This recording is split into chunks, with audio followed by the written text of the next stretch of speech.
ಕಾಂಗ್ರೆಸ್ ಶಾಸಕ ವೀರೇಂದ್ರ ಪಪ್ಪಿ ಜೈಲಿನಿಂದ ರಿಲೀಸ್ ಆಗಿದ್ದಾರೆ.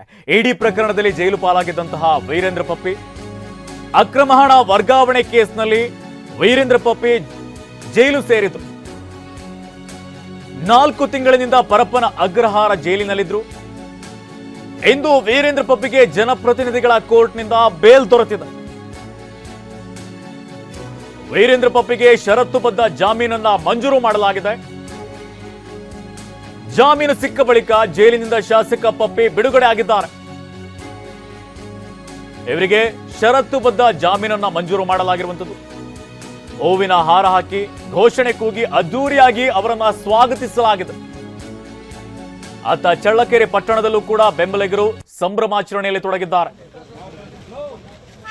ಅಕ್ರಮ ಆನ್ಲೈನ್ ಬೆಟ್ಟಿಂಗ್ ವೆಬ್ಸೈಟ್ಗಳಾಗಿರುವಂತಹ ಕಿಂಗ್ 567, ರಾಜ 567 ಇದರಲ್ಲಿ ಅಕ್ರಮವಾಗಿ ಬೆಟ್ಟಿಂಗ್ ಅನ್ನ ನಡೆಸ್ತಾ ಇದ್ರು. ಇವರ ಸ್ನೇಹಿತರು, ಇವರ ಕುಟುಂಬ ಸದಸ್ಯರು ಇವರು ಕೂಡ ಭಾಗಿಯಾಗಿದ್ರು ಅಂತ ಇಡಿ ಆರೋಪವನ್ನು ಮಾಡಿರುವಂತದ್ದು. ಈ ವೆಬ್ಸೈಟ್ಗಳ ಮೂಲಕವಾಗಿ ದೇಶಾದ್ಯಂತ ಸಾವಿರಾರು ಮಂದಿ ಅಮಾಯಕರಿಗೆ ಮೋಸ ಆಗಿದೆ. 2,000 ಕೋಟಿಗಿಂತಲೂ ಕೂಡ ಹೆಚ್ಚಿಗೆ ಇಲ್ಲಿ ಅಕ್ರಮ ನಡೆದಿದೆ ಅನ್ನುವಂಥ ರೀತಿಯಲ್ಲೂ ಕೂಡ ವಹಿವಾಟನ್ನು ನಡೆಸಿದ್ದಾರೆ ಅನ್ನುವಂಥ ರೀತಿಯಲ್ಲೂ ಕೂಡ ಇಡಿ ಆರೋಪವನ್ನು ಮಾಡಿರುವಂಥದ್ದು. ಸುಮಾರು